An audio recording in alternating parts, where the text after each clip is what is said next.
So we've got the plot thickening here, you know. They're really digging deep, right? So we didn't have the expert report before, but now we know where the board is going. That's the beauty of getting the attorney, and now you also get the discovery, and now you get expert opinions. By going to SOA, you know what they've done, their homework, and going through all those prescriptions. During testimony by the VNO and expert, that means we've gone to SOA and all that. 2 prescriptions, okay, out of 7,000, were made out by the pain clinic, got into the wrong hands, okay? How is that connected to our APRN? If I'm fighting for the APRN, I say it's not. Because all the bottles say keep away from children, all this stuff, right? So whose fault is it? Walgreens, CVS, or mine? I don't know.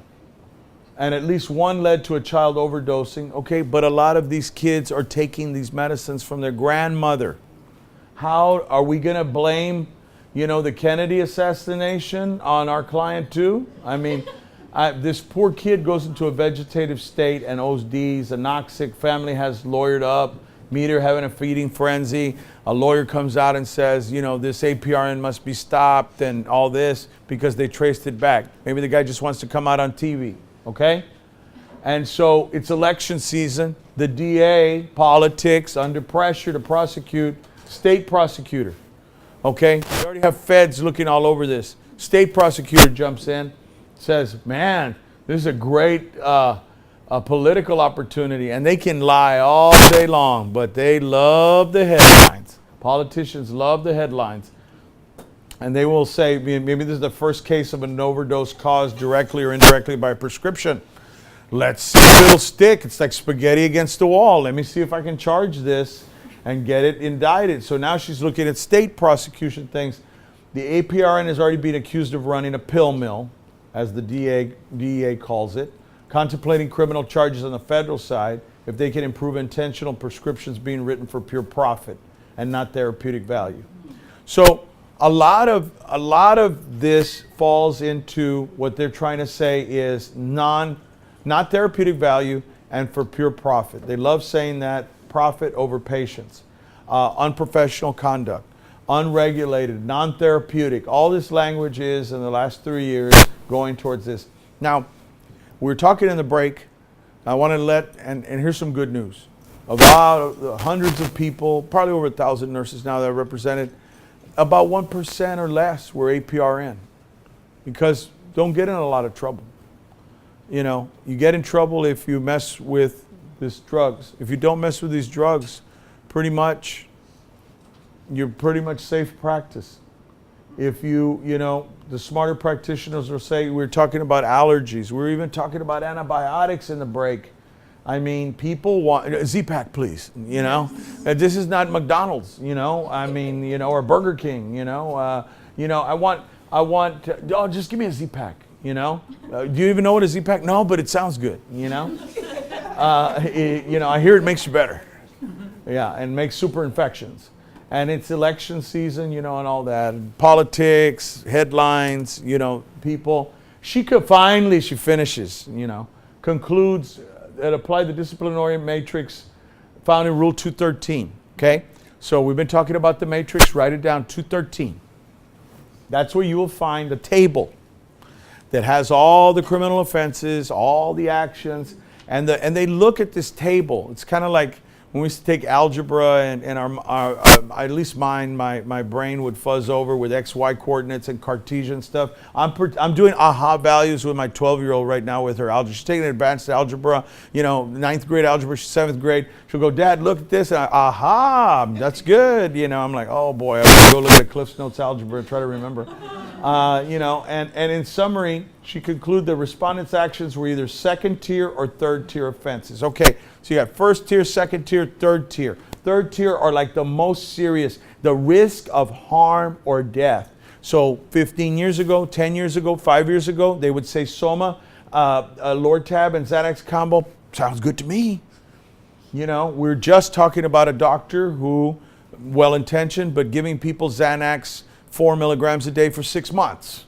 It's not therapeutic or seen like it anymore. Keeping people on Oxy for 10 years is not therapeutic anymore. Okay? unless you're hospice, then, they'll give you anything they want, you know. And you know, he acknowledged that there was no showing of actual harm on 2 of the cases, so not all classifications were based solely on the risk of harm, but actual harm. So, in other words, break this down from lawyer style. Even the risk of harm is seen as serious, okay? And I'm like, come on, you know, if I give too many antibiotics, they might get a super infection, but that's a risk of harm, not actual harm. You usually go with revocation. However, and this is where they catch you, the catch-all, whether directly or indirectly a child was harmed. He analyzed the sanction levels and the mitigating and aggravating factors and concluded that revocation of the license was appropriate. This is a real case. Can you imagine? They're blaming the child being harmed on a prescription because she started the ball rolling. Bad elevator upstairs. Whether directly or indirectly a child was harmed. So, in other words, they're trying to blame everything. They're piling on. Just getting warmed up. Dr. Dre, the anesthesiologist, as pain management clinic. Now he's an expert. Now they bring in the big guns. They got the anesthesiologist to crucify her. He testifies as an expert on the standard of care in pain, based it on reasonable and prudent medical professional standard. I would object and say you're not a nurse practitioner. It's 2 different disciplines. But okay. Although respondent is a nurse, Dr. Dre testified, he comes back with, well, same standard. Okay. When it's convenient, we have the same standard and we're held to your standard. When it's not convenient, you're not like an MD. Okay. So it's no different than would apply to a doctor or other professional prescribing medication for pain or anxiety. And he works for the board. So how do we discredit this guy and Dr. JZ? How would you, as the lawyers, help me out here. You're on my legal team. How would you discredit Dr. JZ, the public policy nurse practitioner? How would we be able to diminish what they're trying to say to this judge? This one judge is solely going to decide the fate of this nurse practitioner. How would we make them look bad? From everything we've heard today. Yes? Ask her if she's a pain management specialist. Okay, good. So we look at qualifications. The response was ask if she's a pain management specialist. Good. How else? Because we can try to do what? Motion to strike her as expert because she's not qualified to provide. And how many pain clinics have you worked at? How many? In fact, your whole and they have to attach their curriculum vitae.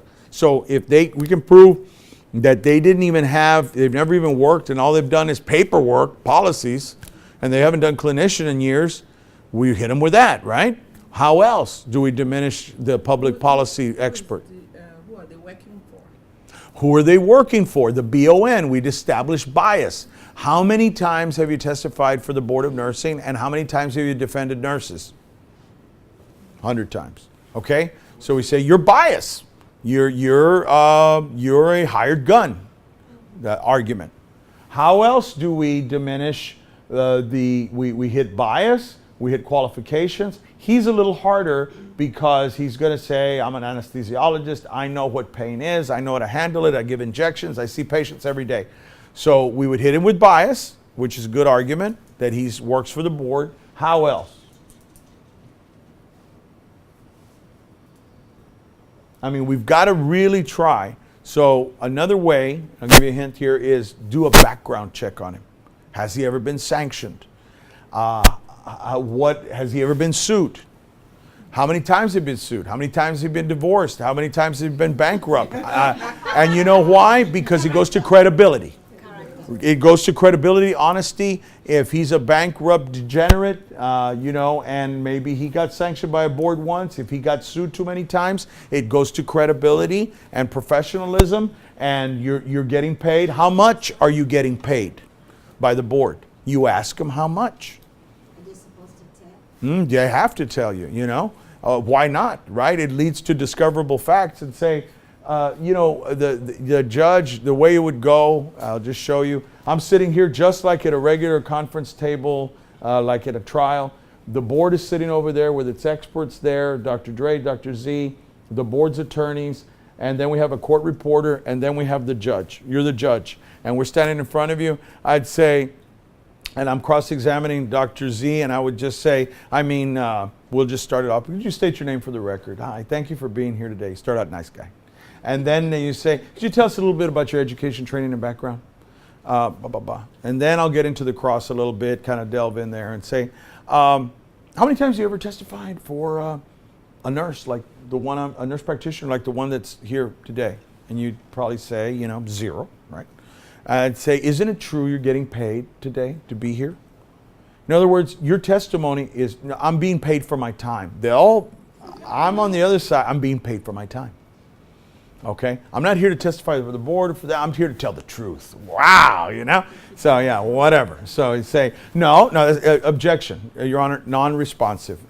Go ahead and answer his question. How much are you getting paid? I'm getting paid $5,000 for today. Well, that's a lot of money. Let's go ahead and put that down. Today, we're probably going to be here 2 hours. So you're getting paid $2,500 an hour. How much do you get paid when you're in clinic and you see patients? Say, right. So you're getting paid 4 times as much an hour as you usually make. So you're getting paid 4 times as much to say that. Now, let's go back to, and then what you do, you get past deposition transcript testimony of how it's all public record. And you come back and say, do you recall a case of Spingleberry versus Spingleberry where you testified for a plaintiff in a medical malpractice case? Yes, I do, or no, I don't. Well, let me refresh your memory. And then you impeach them. You put it on the Elmo, it blows up here. And then you say, here you said that giving Soma, Xanax, and Lortab might be therapeutic. And today you're saying it's not therapeutic. Why did you change your, and it doesn't matter what they say. Remember in cross-exam this morning, it doesn't matter what they say. And say, why did you change your opinion from then to now? Have patients changed or has politics changed? How long have you testified for the board? 3 years. Oh, okay. So the last 3 years when policies have changed, now if the policy changes back, are you going to change your opinion? Or are you going to go work for us? Oh, man, then it goes inflammatory. They'll object, argumentative. They go back and forth. And you're trying to put them in the hot seat. Okay? But the administrative judge has a lot of broad discretion. So we're trying to prove that, and unfortunately, unlike a criminal and civil case, I'm probably going to call the APRN to the stand because they want to hear from her. When I go fight for a nurse, I speak about 1/10 of the time, and they want to hear from the nurse. We've heard from the lawyer. We want to hear from the nurse. We want to look you in the eyes, and we want to see that you're okay to safely practice on an informal hearing. Same thing, and the judge wants to hear from the person fighting for their license. It's not like a criminal court. You have the right to remain silent. If you remain silent in this one, 9 times out of 10, they're going to fry you. And the reverse is true on a criminal case. You want to stay, silent and not testify in a criminal case because they can ask you anything they want. Here you're fighting for your license, which is a privilege, not a right. But then you have to be prepared because whatever you say at that, hearing, it could be used for a criminal case. We've got a federal case, we got a possible state case, we got a possible board case, and anything we say on the record here, the good doctor, the judge is listening, but it's also being written down by the court reporter. Okay? Everything we're saying is being burnt in ink unless we go off the record and we all agree. So although the respondent is a nurse, Dr. Dre testifies anyway and they let it in. I object. His written opinion, he reviewed 10 of the charts. So I'm like, you reviewed 10 out of, and you're drawing conclusions out of the 7,000 scripts. No, smoke this fire, this kind of argument. They're going to say he had the same concerns with each patient file. The respondent failed to conduct adequate patient exams. Well, that's general, broad. PQRST, do the physical, did all that. Let's say they did all that. And do proper drug or other screening to ensure the patients were not simply engaged in drug-seeking behavior. Many of these pain management people sign a contract, right? So if she has a contract and they say, and drug screen. Let's say even go further that Pat drug screened everybody and randomly drug screened them, okay? And they agreed to it. Doesn't that show therapeutic monitoring? And if they do pot and coke and then do this, they're out, right? then that would show therapeutic. That would go to the weight and credibility and say she's not just running a pill mill. She really cares about these people. So that's how we're trying to whittle away at these accusations. Respondent failed to develop individualized treatment goals for each patient. Same kind of thing. We have to look at the SOAP. We have to look at if they're trying to actively wean. That's one of the things we have to look for. Or did she give, like our dear doctor example, 4 months of Xanax just nonstop? Or did she try to wean them off? You know? Respondent wrote the maximum prescription doses of pain medication for the patient. That's where you're going to hit us hard. It'd be Lortab 10, Xanax 2, and then Soma, what, 375, maybe more? Okay, so like 2 tabs, whatever. And then you're going to say, okay, so they did that, and then what? Respondent failed to obtain full prior medical records before prescribing the pain. Bam, okay? So they're coming to a pain medication specialist. Where they're going to hammer us is, where are the medical records from the doctor who referred? They came straight to me. Oh, no, you know? Oh, they paid cash, huh? There we go. That's hard. That's hard. Some of these people are taking cash, okay? The ones that are getting hammered, the way they get them is they'll go, okay, so you didn't get a referral from a regular family physician. So how'd they come to you? Well, they were walk-ins. Okay? Walk-ins. Okay, so they had 200 records, but there's 6,000 scripts out there. She's saying she only gave 3 scripts a patient. You know, she didn't give the other 90%. Okay, so maybe they'll give her the benefit of the doubt, but we're going to have the problem of the ethics of, okay, these people had nowhere else to get their medicine. So maybe they just cut them off, right? Because everybody got scared of the Lortab, Xanax, Soma crisis in Houston or wherever we are. And maybe that happened, or maybe she's running a cash clinic. And so that's the problem. If they're coming in without, and she didn't get the other records, that's where they'll hit us. The standard one they hit doctors and nurses with is failure to maintain a proper record. They can't get you with anything else. They'll get you for failure to maintain a proper record, or respondent failed to obtain full prior medical records. Failed to properly monitor the patient after they were placed on the medicine. Okay, what might we do to, okay, we have to show our warts, because if not, a good law professor told me somebody's going to show the warts for us, okay? If your fly's undone, if you don't know it, somebody's going to tell you, right? So, in other words, we have to own it, okay? So we'll say, why did you take them? Well, these people are indigent, they don't have insurance. We have to find some reasons why. Don't just take it lying down. Okay, how else could we help them on the last one? They were placed on pain medication to measure the efficacy. What measures might she have taken to measure efficacy? Anyone, please help me. She's losing. You mean like in the office when she prescribed it? Yes. What measures on the chart could she have taken? 0 to 10. 0 to 10 scale. Okay, good. Okay, so she did 0 to 10, PQRST, what else for efficacy?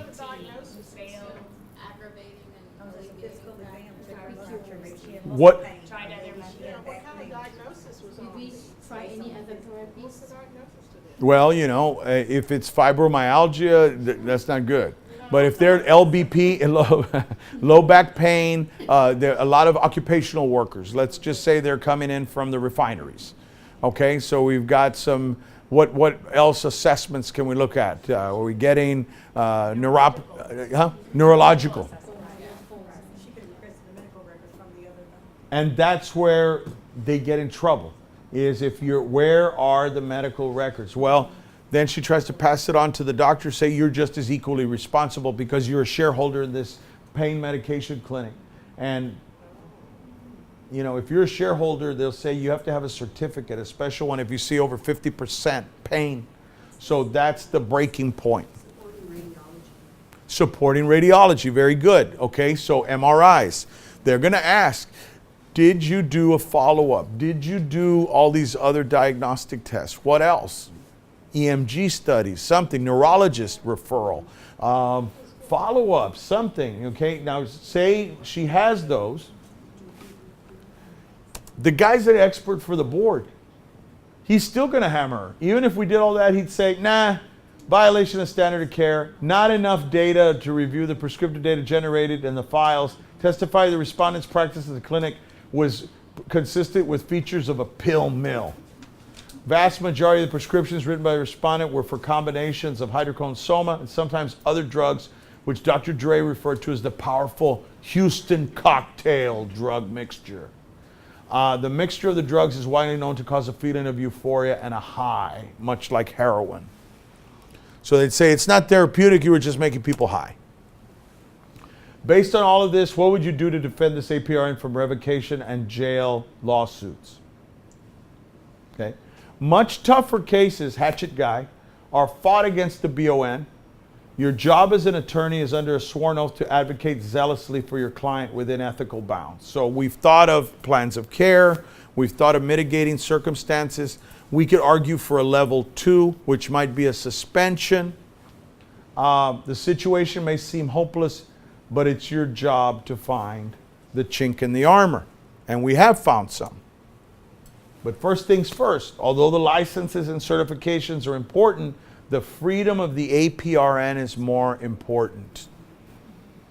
I say, do you want to be in a 6x8 or do you want to be in a 2,400 square foot house that you're 3 months behind on the payments, but hanging on?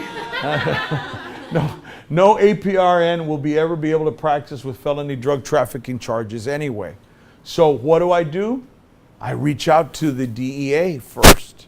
On a case like this, I tell them, okay, she's going to give up her DEA voluntarily. They start softening up. Okay, all right, okay. What else is she going to do? She wants to talk. Oh, okay, all right. Sometimes that's a choice there, but say mitigating, if she gives up and admits to maybe she could have done better, but there was no intent to sell drugs. There was no intent to be a pill mill. There was no intent to be a pusher and a trafficker. That's ridiculous. This person may have not had the best clinical judgment, but she's no criminal.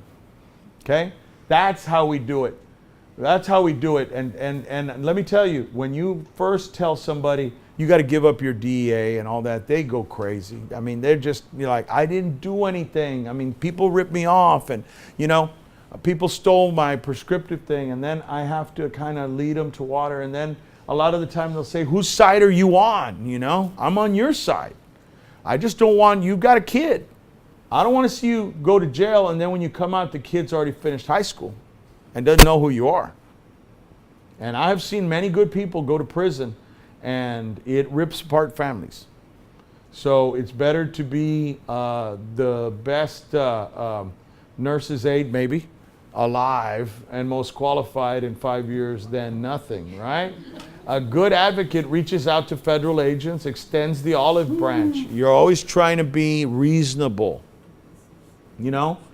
because what do you get by always being, a pit bull? People always think, oh, I want my attorney to be a pit bull and do all this. I had a pharmacist guy, and he had a DWI deal, and he had a PI deal before, so they're seeing a pattern of drinking and everything, and I said, this time you're going to have to face the music, but you can keep your license, but you're going to have to get into treatment, but you have to, sometimes you gotta, and they said, if he doesn't do it, that's fine, he can just give up his license. So he had to go give up his license. He had to go take everything they told him to do to keep his license. And you know what? A lot of people come back to me and say it was the best thing I ever did, even though sobriety sucks. I go, I know sobriety sucks. Is that I miss pills, I miss drinking, I miss this and that, and TPAP-N's the hardest thing I ever did. But a lot of them, they're still practicing and making a living. I said, yeah, but you come home every night to your children, you didn't go to jail, you didn't OD, and you saved your life. We need experts that are nurses and doctors that are published on our experts. If I can get them. We need experts that have testified or been through the gauntlet. If I need to try to help somebody, I need an expert that can see both sides of it. A lot of these experts, they just want to take the money and they'll go, nah, you don't have a hope. No chance, and say, well, I read 6,000 pages and I want $10,000, but I'm going to give you a bad report. You're not going to like what I hear. And I'll be like, oh, dude, it happens. Very, very hard to retain the experts because they have a fear of being blackballed. And we need our own ammunition against the might of the government on all the fronts. And that's mitigating circumstances and at the same time giving an olive branch. The same experts may be needed in front of the BON on the civil suit and the criminal case if it comes to that. So in other words, the same people that were for the board can come and wreak havoc in a criminal case and in a civil case. Whatever they say can be used over there too. What would a good lawyer do for the APRN? A good lawyer fields all the media calls, puts a no comment or minimized spin on the case. Don't add oxygen to a fire. Don't try to make yourself the big shot lawyer. All you're going to do is hurt your client. You say little sound bites. We talked about it this morning. We have faith in the system. My client's an excellent practitioner. Done. You're out if there's cameras on you because they can't edit it. They can't change your words around and you didn't say much. Secondly, reach out to the DA, okay? Now, although a child unfortunately got a hold of pills, I would reach out to the DA and go, this isn't the case you want to try, brother. Not against this person because you can't prove up chain of custody. You can't prove up intent. You can't prove up the elements of assault on a child, endangerment of a child because there's no privity between that child and the practitioner. You'd reach out to that. But there are some DAs that will. We had a DA here in Texas that tried to nail 2 nurses that were whistleblowers. You remember that? Yeah. And what did they do to the DA? Nothing. They voted him out, but that's it. Did he go to jail? No. They have broad discretion on who they indict and who they do all this stuff. Got away with it. All because the nurses stood up to doctors. Although a child, unfortunately, and I think they did mess with him, but it was a slap or something on the wrist. Got a hold of the pills that vaguely relate back to the MP. There's no proof she gave the script to that child. A good lawyer for an APRN asks for all the records and asks for more time or a continuance. My philosophy, unless it's a suspension on my regular RN cases, which are 99%, they go, why is this taking so long? I go, you want it to take long. You're still working at the home health, right? Yes. And I'll say, don't put off for tomorrow what you could put off forever. I want this to last. I have some that are 3 years old. I'll say, take your time, And I say, because when you get hit, if you get hit, you're not going to be a home health nurse anymore. You know how many home health nurses I have that love home health? And they're like, I don't know anything about working in a hospital or a nursing home. I go, you have to learn. And you have to learn how to do dialysis or rehab if you don't like that, because those are your choices. So I'll say, with those nurses, I'll say, we delay. We buy time. And they're busy. So I'm not over here, hey, imagine me going, hey, what about that case with my client? Oh, okay, let me get it out from the bottom of the pile and put it on top. Unless the nurse's license, like in our thing, the APRN license, and this one, I want to move it ahead because her livelihood's at stake and I want closure, some kind of closure, and I want this done. I don't want civil, I don't want criminal, I want as much shielding of her as I can. Hits them hard for being bought and paid for hired guns. We've already done that, but there's only so much we can do with that. A good lawyer investigates the prescription fraud claims, reports made by the MP to offer mitigating evidence. Patient letters, there was prescription theft, thousands of scripts were not given by the APRN or Dr. Smith. You find a pharmacist that was working there that alerted the nurse and tipped her off. Example testimony in real life, testimony of Agent Beyonce. Kathy Beyonce testified at a probable cause hearing. We go back in time. Remember when I said that I was going to come back on the person's license when they got suspended? That's called a probable cause hearing. So let's go back in time. Kathy, there you have the investigator, case support specialist for DPS. Well, now it's going to be DEA all the time, but testified to have volumes of prescriptions written using the respondent's unique license number. Beyonce admitted that she had no way of knowing if they actually wrote the prescriptions. That I can use. Or if they were fraudulently written by others. She simply knew the number was used. Okay, so we've got something there that shows she's not a criminal and she didn't cause all these people's deaths, that it was because people out in the street were using her number. The civil case may go away. I could file a summary judgment. That means to make it go away. In total, there were 9309 prescriptions of pain meds. That's all she knows. December 2013, can you imagine? 9,309 over that period. Specialist Beyonce indicated that any nurse practitioner or medical doctor can review their prescriptive report at any time. And that's true. Now we can get the reports. She also testified that with the opioid epidemic in America, that a reasonable, ordinary, prudent nurse practitioner would ascertain if there was abuse or misappropriation of prescriptive authority and follow up on each criminal report.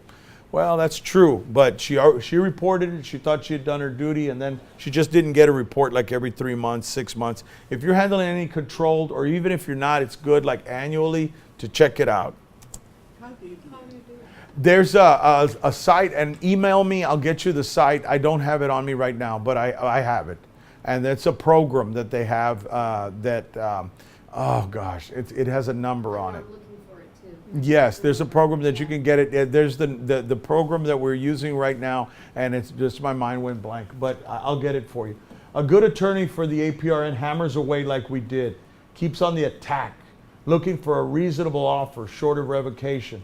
You keep preparing until you try to get the best deal that you can get, or in this case, it's very hard to get a dismissal because of all the pressure that's going on right now. Even 5 years ago, they'd still probably suspend for a year, slap on the wrist, even then.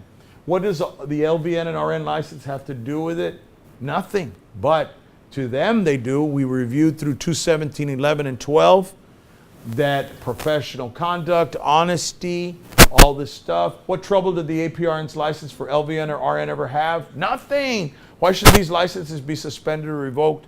You heard the expert testimony from the policy agent, JZ. You heard why they want to. Furthermore, the lawyer for the APRN should advocate zealously by not only destroying the credibility of the experts, which we try to do, but delve into all the prescriptions. Attack the fact that out of thousands of charts, Dr. Dre looked at 10. Okay? Dr. Dre is not qualified to judge an APRN because he's an anesthesiologist or he has a penchant for marijuana, Dr. Dre. But those arguments aren't very, very strong because even with 10, it's still public endangerment. It's a pattern. So the BON has us. I mean, they really do on these cases. It's right now, even 5 years ago, like I said, I'd get a better slap on the wrist, a better deal, but still, Let's take a quick break in the action and discuss what we learned in a minute.